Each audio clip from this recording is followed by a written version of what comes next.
Bonjour à toutes et à tous, bienvenue dans le podcast Craft et Blabla. Craft et Blabla est un podcast qui mélange DIY et papotage. Nous sommes Alice et Hortense, copines et passionnées de loisirs créatifs. Ici, deux thématiques récurrentes, la création et le lifestyle. 2 fois par mois, nous partageons nos inspirations, envies créatives, mais aussi nos coups de cœur. Faites chauffer la bouilloire, sortez votre ouvrage et entrez dans notre atelier pour ce moment de partage. Salut Alice! Salut Hortense! Alors, on se retrouve encore une fois pour enregistrer un nouvel épisode. Oui, et aujourd'hui, on va revenir sur une thématique craft, donc créativité, et on va parler d'une chose qui peut être bloquant pour pas mal de monde, c'est comment trouver l'inspiration. Effectivement. Donc voilà, comme on en parle souvent, parfois on a envie de créer, mais on est un peu, comment dirais-je, en panne d'inspiration. On ne sait pas trop vers quoi aller, quoi faire, par où commencer. Donc ça rejoint un peu le premier épisode qu'on avait fait. Oui, c'est vrai. Et bah c'est vrai que on peut avoir aussi peur de copier, de rien. Enfin voilà, on a plein de freins qui nous bloquent et parfois voilà on reste bloqué et c'est dommage. Donc on voulait faire un épisode là-dessus pour vous aider. Ouais, parce que quand t'as la main qui a envie de bricoler. Ouais, et t'es là, mais qu'est-ce que je fais ? Je sais pas quoi faire. Finis par déboucher ton évier parce que ça t'occupe les mains, mais c'est pas créatif. Ou faire la vaisselle, mais bon, c'est ouais, pas c'est pareil. Vrai, j'avoue, faire la vaisselle, bon. c'est pas trop ça. Ouais, c'est pas très créatif. Donc voilà, on voulait vous parler de ça aujourd'hui. Donc c'est parti. Qu'est-ce qui vous inspire ? La curiosité, la soif de savoir, une sorte de... Je suis une sorte de concierge culturel. Vous voyez, je observe tout ce qui se passe dans l'immeuble, qui est la vie. Alors, qu'est-ce qu'on peut bien faire pour débloquer cette fichue créativité ? Ouais, le premier point à aborder, c'est ça. Comment la débloquer ? Donc déjà, moi, je me disais, on a souvent peur de commencer parce qu'en fait, on ne sait pas que en fait tous les génies sont toujours partis de quelque chose. Je veux dire, Picasso, il s'est toujours inspiré de quelque chose qui existait déjà pour un peu le détourner. C'est vrai. Même les hommes préhistoriques, quand ils ont commencé à faire les dessins sur les murs, ils partaient de la nature, tu vois. Ils faisaient des choses incroyables avec rien, en fait. Il y a toujours une inspiration dans tout ce qui existe. Il y a toujours une inspiration, qu'elle vienne, je sais pas, de votre propre cerveau ou de quelque chose que vous avez vu. Donc, faut pas hésiter à chercher l'inspiration dans ce qui existe déjà. C'est bien connu, on part jamais de zéro pour créer, donc voilà, faut pas avoir peur de regarder ce qui se fait autour de vous. Ouais, c'est sûr. Mais puis pourquoi pas du coup s'ouvrir à une autre pratique créative que celle qu'on pratique déjà. Voilà, exactement. Par exemple, si vous aimez la peinture à l'huile, alors c'est une technique particulière, pourquoi pas essayer en fait des pratiques, des techniques qui sont proches mais qui sont autre chose.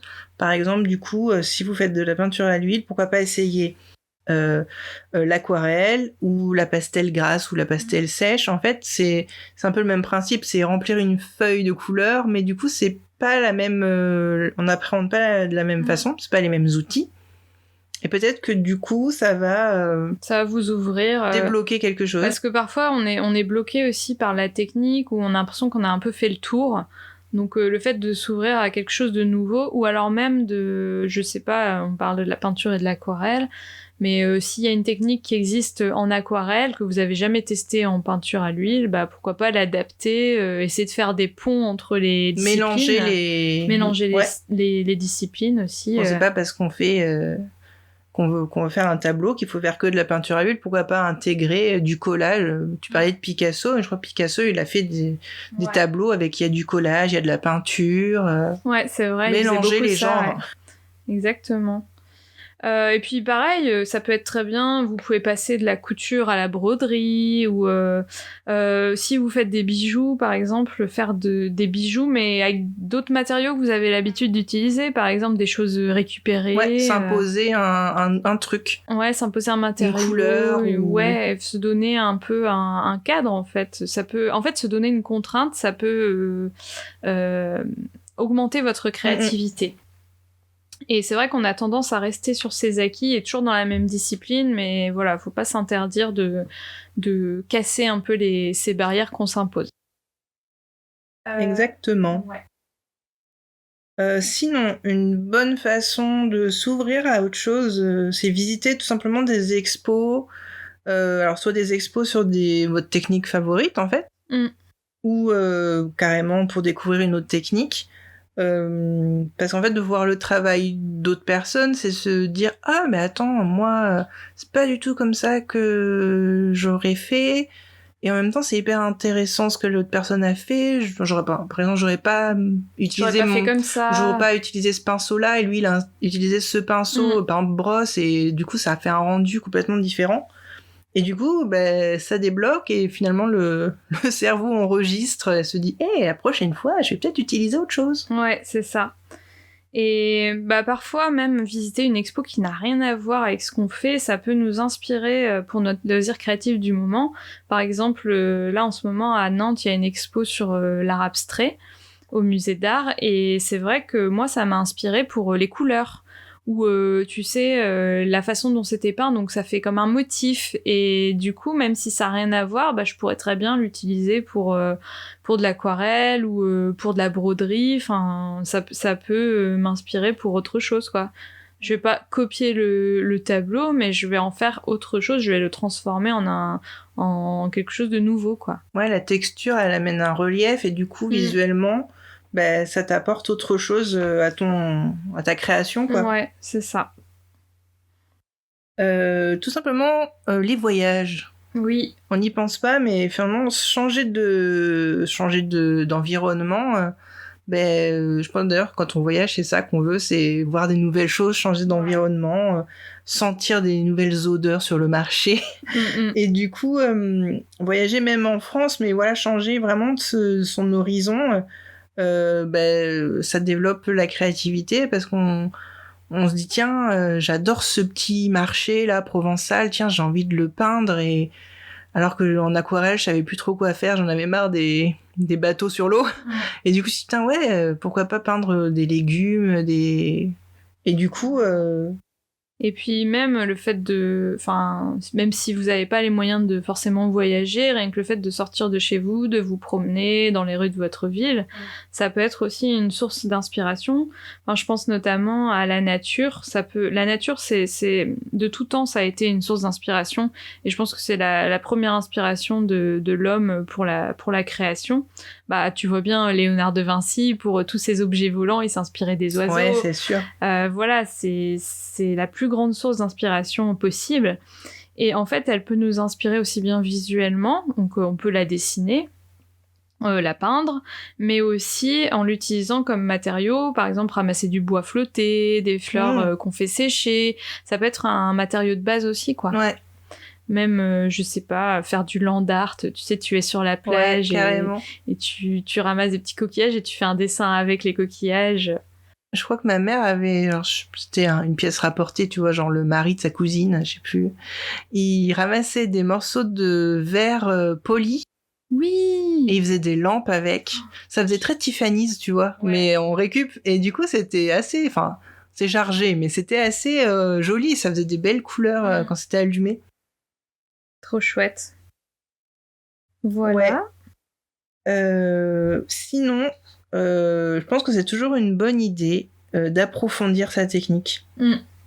Parce que nous deux, je pense toutes les deux, on fait vachement par nous-mêmes. On achète notre matériel et puis on se débrouille avec des livres, des blogs, des trucs Pinterest, tu vois, pour créer. Mais je pense que ça a quand même parfois sa limite. Parce que pour vraiment bien connaître une technique, c'est bien de prendre des cours. Bon, si t'as envie de te lancer dans la poterie, je suis désolée, mais je pense qu'il faut prendre des cours. Parce que c'est hyper technique. Et au bout d'un moment, si tu veux aller plus loin, faut prendre un cours, apprendre à tourner sa terre glaise. Et c'est hyper important de se former. Ouais, de se former. Alors bon, YouTube, je pense qu'il y a des très bonnes chaînes YouTube sur plein de choses. Ouais. Après, je pense que c'est peut-être bien de voir un professionnel, tu vois, un vrai... pas un maître... un maître potier. peintre, un maître potier. Ou... ouais, quelqu'un qui s'y connaît dans l'art. Du coup, pour que ce soit le dessin, par exemple. Après, si on n'a pas les moyens, c'est sûr que YouTube, ça peut être suffisant. Mais on va en parler justement dans le point suivant. Mais voilà, on développera un petit peu les supports et puis d'autres endroits où vous pouvez faire des découvertes. Mais par rapport au fait d'approfondir sa technique, en effet, le fait de maîtriser une technique, ça peut nous aider à aller plus loin et donc être source d'inspiration parce que je vois typiquement moi avec le graphisme sur les logiciels, tu vois, Illustrator, Photoshop.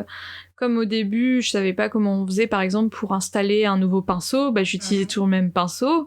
Mais maintenant que j'ai la technique pour travailler avec d'autres pinceaux, je fais plus de choses différentes. Et c'est exponentiel en général. Exactement, tu ne cesses jamais d'apprendre et donc plus tu connais de techniques, plus tu peux t'inspirer. Et puis tu les mélanges entre elles et ça te fait un champ des possibles incroyable. Ça.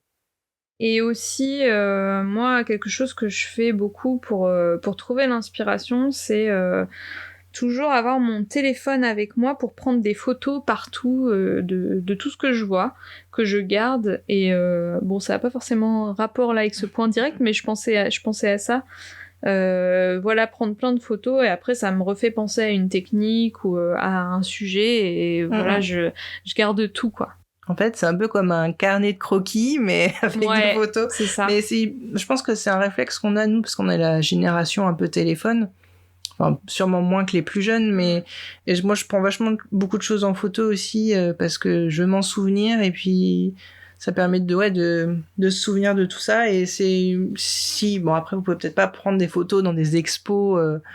La plupart, tu peux, mais sans le flash. Ça dépend des expos, mais quoi maintenant tu demander toujours l'autorisation avant. Oui, c'est ça, tu demandes. Mais par exemple pour la nature, pour des histoires de matière, de relief, n'hésitez pas. Franchement, ça peut vous aider aussi, par exemple, pour bien apprendre à dessiner, par exemple, du sable, faire du sable ou si tu prends plein de sable en photo, et du coup, ton œil, il va s'aiguiser, et ça va marcher au bout d'un moment. Yes. On va passer sur un point où justement on voulait parler un peu des supports et des lieux de découverte pour trouver l'inspiration. Ouais, parce qu'on vous dit de découvrir, mais où est-ce qu'on découvre? Où, quand, comment, quoi? Avec qui vous voulez déjà, même tout seul. C'est ça. Et le premier, peut-être, moi mon préféré, je traîne beaucoup... Il y a deux choses sur lesquelles je traîne beaucoup. C'est tout simplement Instagram. Ouais. Instagram, c'est plus que c'était au début. C'était vraiment une petite galerie photo. Maintenant, c'est devenu... Il y a des comptes très, très pointus sur plein de choses. En broderie, en graphisme, en aquarelle. Voilà, toutes les disciplines sont représentées. Tu peux taper ton hashtag ce que tu veux. Ouais. Et en fait, ce qui est pas mal sur Instagram, c'est qu'aujourd'hui, tu peux à la fois faire des recherches. Donc notamment, comme tu dis, avec les hashtags. Moi, quand je cherchais pour faire les mini ears, donc ces diadèmes, enfin ces serre-têtes avec les oreilles de Mickey ou de Minnie, j'ai tapé hashtag mini ears et j'ai plein de choses qui ont popé. Après, moi, j'ai pas fait la même chose parce que je voulais faire avec ce que j'avais chez moi. Et donc tu t'es mis une contrainte. Donc voilà, je me suis mis une contrainte. Et en fait, ça m'a aidée. Je me suis dit, ah oui, moi j'ai ça, mais j'ai pas exactement ça, donc je peux faire un peu comme ça. Voilà, ça donne des idées sans forcément que vous copiez. Et ce qui est bien aussi sur Instagram aujourd'hui, c'est que tu peux enregistrer les photos. T'as un petit... ça fait comme un marque-page. En bas à droite, comme un double petit fanion. Ouais, c'est un petit fanion comme ça. Et donc, vous appuyez dessus. Et après, vous pouvez retrouver toutes les photos que vous avez enregistrées et les organiser par tableau, un peu comme dans mon Pinterest, finalement. Oui, c'est vrai. Et c'est vachement pratique. Ça se retrouve dans le compte. Tu vas dans ton compte et puis il y a marqué vos sauvegardes ou je sais plus exactement. Et c'est hyper pratique. Donc à part si la personne efface sa image. photo, vous pouvez la garder dans votre petite galerie et y revenir quand vous voulez. En fait, c'est cool. Voilà. Et ça fait un peu le lien avec Pinterest, justement, qui est la seconde source d'inspiration des créatifs, je pense. Je crois qu'on en a sûrement déjà parlé. On en parle assez souvent. Mais c'est vraiment, je trouve, le meilleur outil, enfin le meilleur site vraiment de trucs créatifs. Alors après Pinterest, il y a pas que des trucs créatifs, hein. Il y a des gens par exemple qui font des trucs de cuisine, des trucs sur la santé, des exercices de sport. Tu peux tout retrouver, mais je trouve que ça se prête vraiment bien à tout ce qui est créatif. Ouais, parce que c'est très visuel et puis tu peux organiser par tableau en fonction de tes loisirs. Voilà, c'est hyper pratique. Moi, ce que j'aime bien, en fait, en fonction de... Bon, quand vous créez un compte, vous vous abonnez à plusieurs comptes, et en fonction de ce à quoi vous vous abonnez, l'algorithme de Pinterest vous recommande des choses, donc vous pouvez vous balader sur la page d'accueil, qui est un puissant fond de création. Mais aussi, voilà, vous pouvez vous perdre un petit peu et faire des recherches thématiques avec des mots-clés en français ou en anglais. Alors, en anglais, n'hésitez pas si vous avez du mal à trouver. Je sais pas pourquoi, malheureusement, on est un peu pauvre en termes dans la communauté française. Tout ce qui est anglo-saxon, alors vrai, forcément, l'anglais est une langue vachement parlée. Mais souvent, ça vient d'eux, hein, mine de rien. Oui. Non, c'est vrai qu'on l'a déjà mentionné, mais souvent ils sont en avance quand même.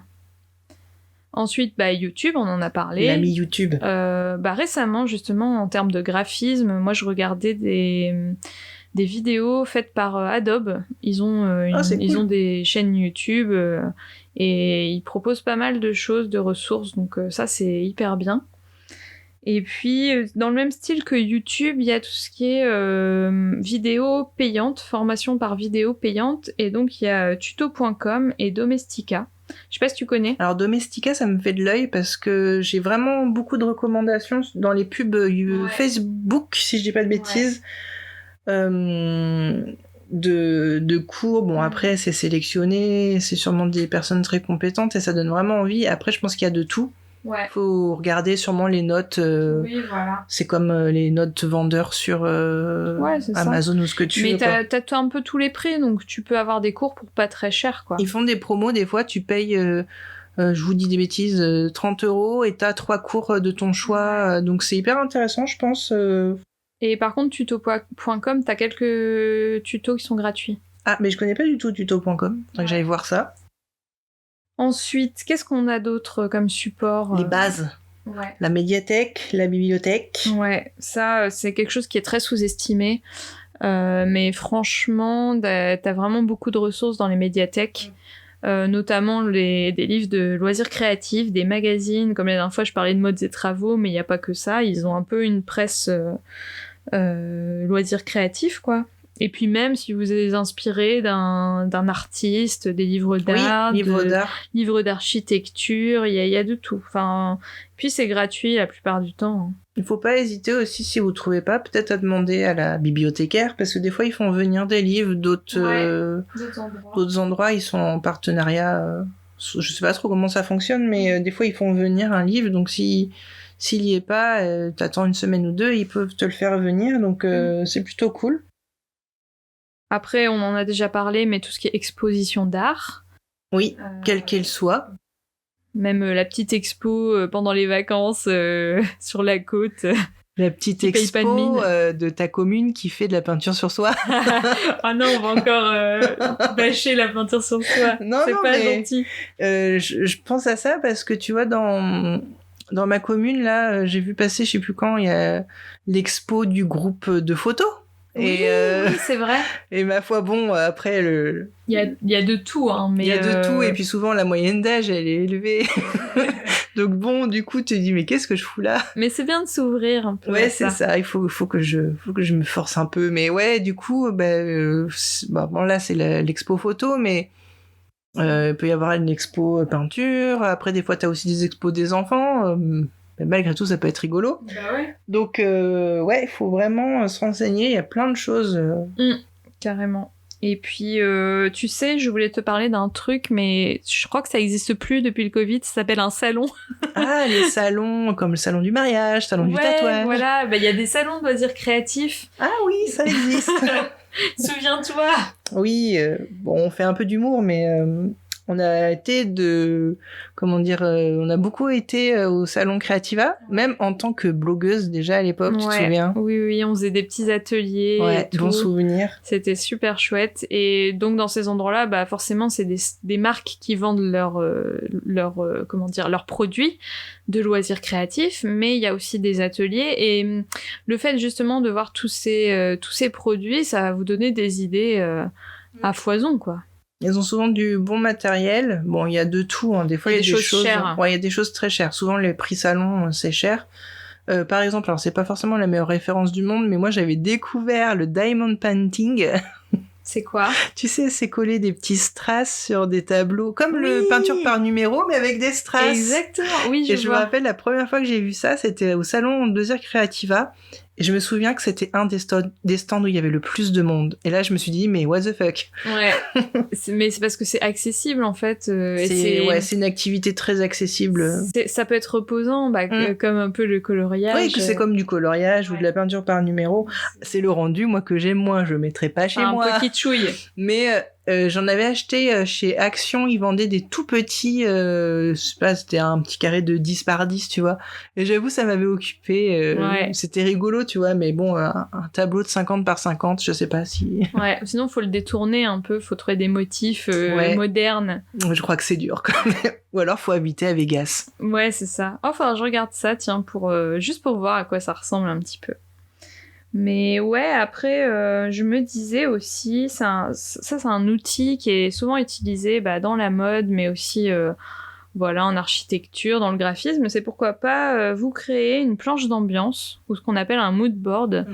Et ça peut être, vous pouvez récupérer plein d'images justement dans Pinterest que vous aimez bien et ça peut être le début de quelque chose, soit créer un vêtement, soit, je sais pas, un tableau. Ouais, ou pour celles qui aiment beaucoup dessiner, pour créer, pourquoi pas, un début de une BD ou une ambiance. Ouais, ça... Donc l'idée de la planche d'ambiance, c'est vraiment de rassembler plein d'images, aussi bien des photos, des couleurs, des textures, des personnages, des photos de tout, quoi. Enfin, des illustrations qui vont être cohérentes entre elles, qui vont donner une direction, et à partir de ça, vous allez pouvoir créer n'importe quoi. Ouais, c'est vraiment... c'est sympa de faire ça. Et je sais que c'est beaucoup la mode en ce moment de faire une... je sais plus le nom exactement, mais c'est de faire ça avec tes aspirations. Vision board. Vision board. Ouais. Avec tes aspirations de vie, ce que t'as envie. Et du coup, là, c'est le même principe, mais centré sur votre créativité, tout simplement. Vos goûts. Vous pouvez même en faire une par saison et piocher dedans. Et en soi, c'est déjà une création, en fait. Enfin, ouais, c'est vrai que c'est beau. Le fait d'assembler, c'est déjà joli. Voilà, et moi j'avais rajouté aussi, pour vous inspirer, allez voir sur Etsy.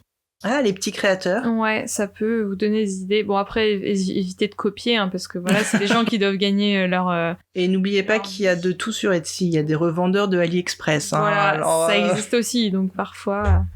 Mais ouais, je trouve que ça donne des idées, même si vous faites pas exactement la même chose, rien qu'une idée de technique.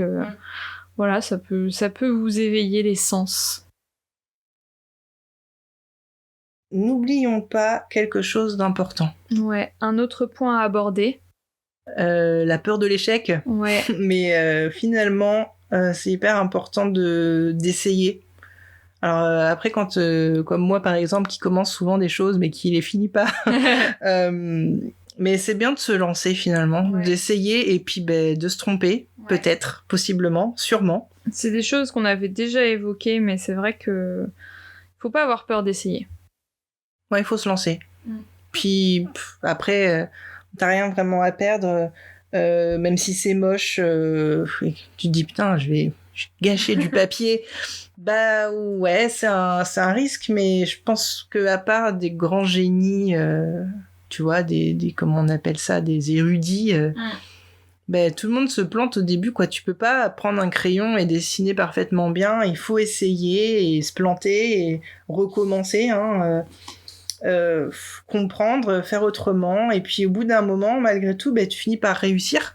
Oui, parce que se tromper, c'est déjà faire quelque chose. C'est clair. Et je pense que plus on se trompe, plus on arrive à finalement à un résultat, quoi.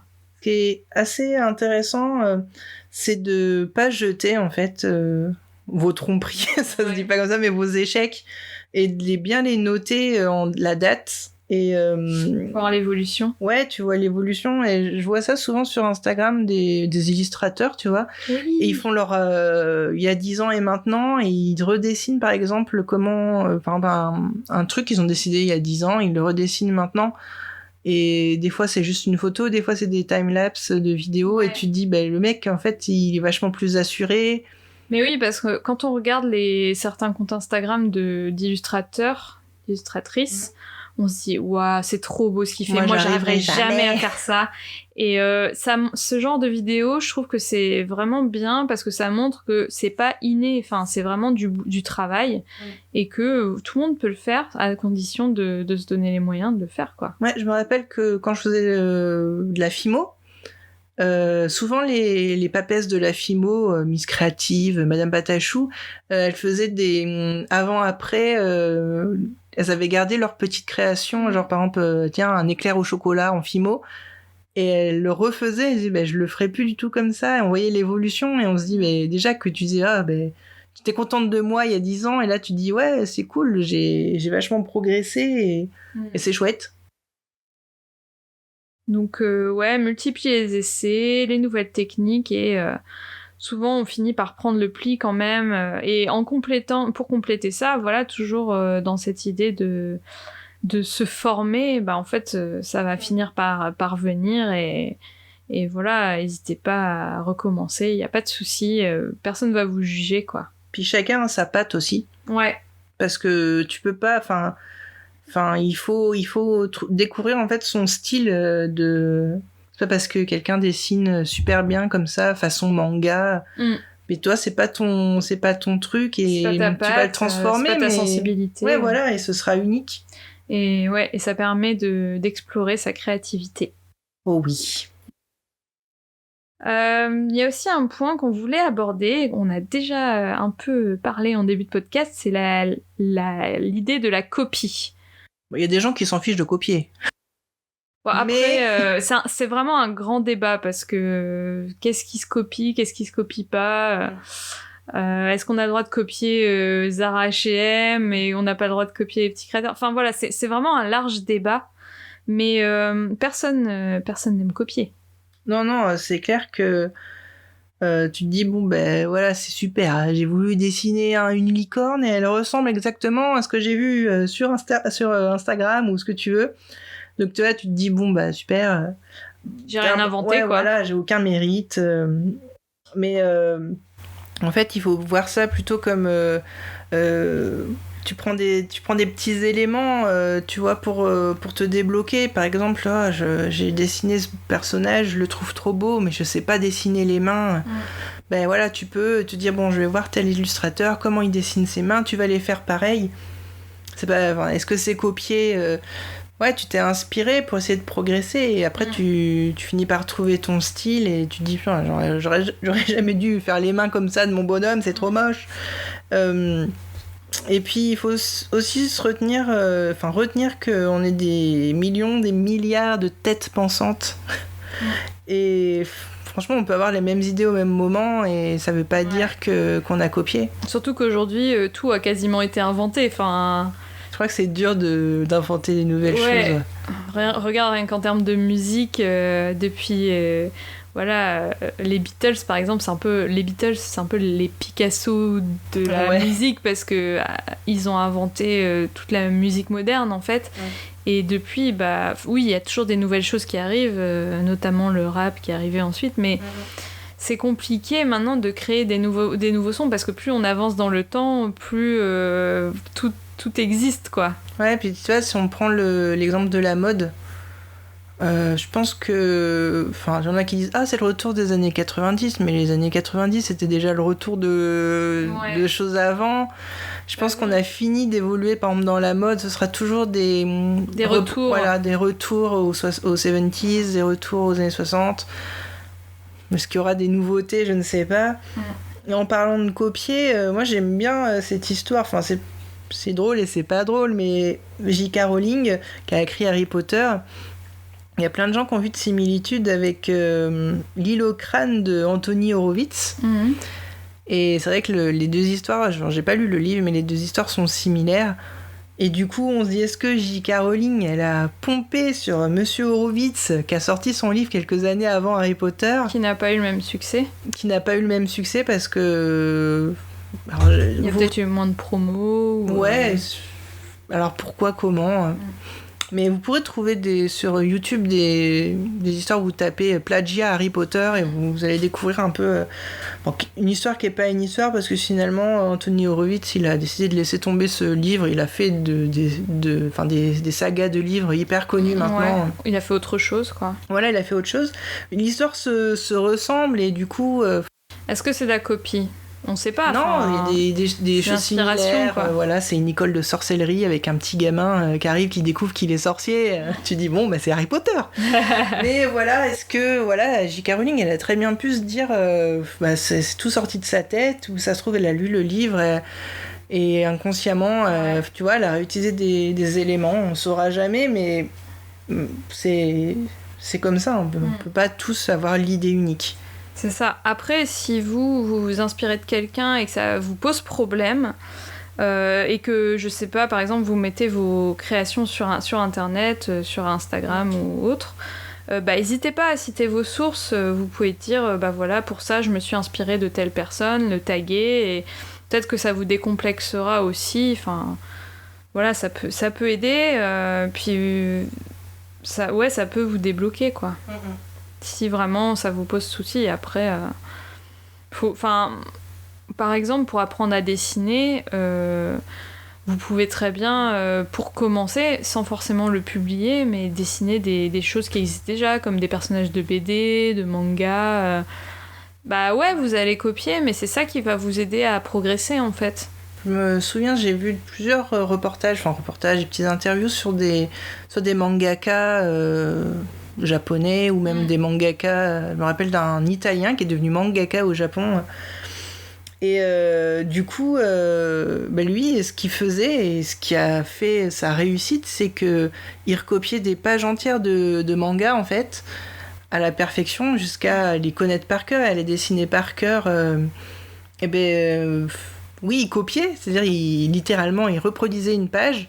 Et en fait, ça lui a permis de développer ses talents. Et quand on voit ce qu'il fait pour lui-même, du coup, c'est son manga perso. Tu vois bien que c'est pas du tout le même caractère design. Et en fait, il a trouvé son truc, mais en fait, s'entraîner à recopier, ça lui a permis d'acquérir son œil. Son œil et puis son coup de crayon. Ouais. Et il y a plein de dessinateurs. En fait, ils ont commencé comme ça. Les Américains, ils reproduisent des Marvel. Les Japonais reproduisent des mangas. Et puis, nous, qu'est-ce qu'on fait ? Des Titeuf et des... Gaston Lagaffe. Gaston Lagaffe, surtout que je crois que Titeuf, il est suisse. Mais, ah ouais ? Je crois que le dessinateur de Titeuf est... Ouais, je ne sais plus. À approfondir. Ouais. Mais tout simplement. Oui. Nous, on connaît plus la BD belge... Tintin, Gaston Lagaffe, je sais pas... Titeuf aussi, qui est pas belge apparemment. Faudrait qu'on vérifie cette info.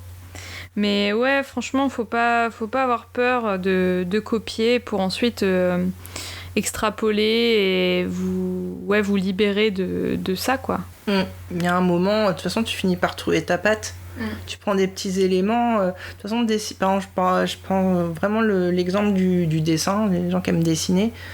De toute façon, un corps humain, il n'y a pas 36 000 façons de le dessiner. Et au bout d'un moment, tu ne peux pas inventer, faire les bouts de doigts carrés ou faire les bouts de doigts ronds, faire les oreilles pointues ou pas. Mais du coup, ça ouvre. Je trouve que ça pourrait être un épisode aussi intéressant. Ça ouvre le débat de ce qui est copie et ce qui est inspiration. Ouais.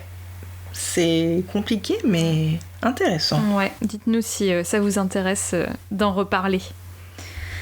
Voilà pour tout ce qu'on avait à dire sur l'inspiration. Est-ce qu'il y a d'autres choses qui te viennent que tu as envie de mentionner ? Je crois qu'on a déjà pas mal fait le tour. Ouais. J'espère que ça vous aidera à vous débloquer. Ouais, et puis comme je crois que le truc le plus important, c'est de se lancer quand même. Ouais. Comme dans la découverte d'une nouvelle activité créative, un des premiers podcasts qu'on a sorti. Mais il faut y aller, quoi. Faut rentrer dans le charbon. Moi, il y a aussi quelque chose que je voulais mentionner et que j'entends toujours et très souvent parce que la plupart des gens me voient comme la personne créative, la créative de la famille, la créative du groupe, et tout le monde me dit ah mais moi je suis pas créatif, moi je sais rien faire de mes 10 doigts. Mais bon sang, l'art est partout. Mais en fait, la plupart des gens ne se rendent pas compte que la créativité, ça peut être c'est juste trouver une solution. Parfois, dans la vie de tous les jours, t'es bloqué par quelque chose et je sais pas, tu sais pas comment faire pour pendre ton linge, et ben en fait, tu vas chercher une idée pour trouver une ficelle, pour l'attacher d'un coin du mur. Et juste ça, c'est être créatif en fait. Et du coup, les personnes se disent que forcément, il faut que ce soit manuel, mais pour moi, la créativité, c'est vraiment dans la tête. C'est trouver des solutions. Et surtout, c'est essayer des choses. Enfin, c'est pas inné, quoi. C'est pas t'as un talent de génie. Après, forcément, il y a des aptitudes. Il y a des personnes qui vont aimer faire de la créa, mais pour moi, c'est pas inné. C'est vraiment quelque chose que vous pouvez apprendre. Il faut surtout pas vous bloquer. Et essayer différentes choses aussi, parce que parfois vous allez essayer, je sais pas, de faire un bracelet, mais en fait vous allez vous rendre compte que c'est trop minutieux, que vous avez des trop gros doigts et que faut essayer différentes choses. Moi, ce qui des fois je trouve ça fou, c'est les gens qui disent ah non, mais alors moi, les activités créatives. Mais attends, meuf, t'es coiffeuse, est-ce que c'est pas créatif de couper les cheveux, les couleurs, les mèches? Ou alors, non, moi j'aime que le jardin. Oui, mais attends, faire un jardin ou faire un bouquet de fleurs, c'est hyper créatif. Ouais. Donc des fois, en fait, l'art et le créatif, il est où vous pensez pas qu'il est. Enfin, c'est pas française encore. Mais c'est vrai, même dans la cuisine, enfin voilà. Oui, la cuisine, c'est un des trucs les plus évidents. Je pense à Coucou Bouille de Gomme, qui fait des super beaux cupcakes, des super beaux gâteaux. Des belles photos aussi. Voilà, des super belles photos. Et tout ça, c'est ultra créatif. C'est pas juste de la cuisine, c'est plein de choses. Donc, posez-vous et réfléchissez à ce que vous aimez faire. Et en fait, vous allez vous rendre compte que je suis un peu une petite créative, en fait. Ouais, et faut pas vous dévaloriser, surtout par rapport à ça, quoi. Ça, c'est sûr. Ouais. Mademoiselle, les robes que vous avez créées l'année dernière ont été imitées ou copiées dans le monde entier. Les confectionneurs de presque tous les pays du monde ont reproduit vos modèles à des milliers d'exemplaires. Le style Chanel est descendu dans la rue. Est-ce que vous en êtes satisfaite ? Ah, j'en suis ravie. Évidemment, c'est ce que j'ai cherché. C'était mon but. Créer un style, il n'y en avait plus. À mon sens, car il n'y a pas de style en France. Il y a un style dans une nation il y a un style quand les gens de la rue sont habillés comme vous. Et je crois être parvenu à ça. Mais je ne crois pas à la copie, je crois à l'imitation. C'est déjà bien beau d'être arrivé à l'imitation. C'est le plus important, même. Mais même ce qu'il y a de plus important. La copie, c'est une chose très difficile qui ne se pratique plus. Vous savez, on a pourchassé toutes les petites couturières, enfin, on a fait un tas d'histoires pour défendre des choses inexistantes. Car ça m'a toujours semblé, ce qui m'a semblé le plus ridicule, c'est qu'on va défendre une mode, on ne peut pas défendre la mode. Pourquoi la défendre? Elle n'est pas une mode si personne ne la voit. Vous comprenez? Alors, et on veut la défendre. Alors, il y a là beaucoup d'histoires. Je ne suis pas très au courant d'ailleurs. Vous ne m'avez pas posé cette question, mais enfin, je vous dis que c'est un des problèmes aussi, pas le mien, mais celui de la haute couture. C'est la peur insensée de la copie. Il faut être... Alors que pour moi, la copie, c'est le succès. Il n'y a pas de succès sans copie et sans imitation, ça n'existe pas. Pour terminer l'épisode, si tu n'as plus rien à mentionner... Je crois que j'ai fini. Voilà. J'arrête. On va passer aux recommandations. Personnellement, j'en ai que j'ai déjà cité, mais vas-y, je te laisse commencer. Ouais, je pense qu'on a pas mal cité de choses dans l'épisode sur comment découvrir une activité créative. Moi, il y a un compte que j'aime bien, que j'ai sur mon Facebook en fait. C'est Handymania, donc c'est @HANDIMANIA. On vous mettra tout, bien sûr, bien comme sûr. d'habitude, dans les notes de l'émission.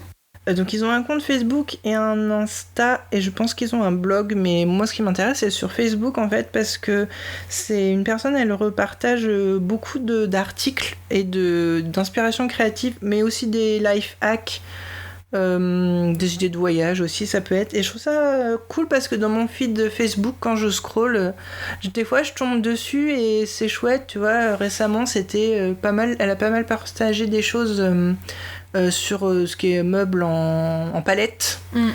Et du coup, toi, ça te donne des idées, c'est sympa. Souvent, alors ça doit être un compte américain, c'est tout en anglais, mais je pense que juste visuellement, tu vois, quand t'as ça dans ton feed, c'est cool d'ailleurs. Ouais, t'as pas forcément besoin de lire, tu comprends assez visuellement, quoi. Mais c'est d'ailleurs, facile. c'est hyper cool sur Facebook de vous abonner à des comptes comme Modes et Travaux ou qu'est-ce qu'il pourrait y avoir d'autre ? Il n'y a rien qui me vient là, mais des genres de comptes comme ça, créatifs. En fait, comme ça, dans votre fil, ça va apparaître et finalement, sans que tu aies vraiment fait de recherche, tu vas tomber sur un truc et puis ça va te faire ting. Ouais. Carrément. Donc ça peut être, tu vois, sans vraiment chercher, tu as des infos. Il y a Prima aussi. Je sais pas si ça existe encore. Le magazine Prima. Peut-être.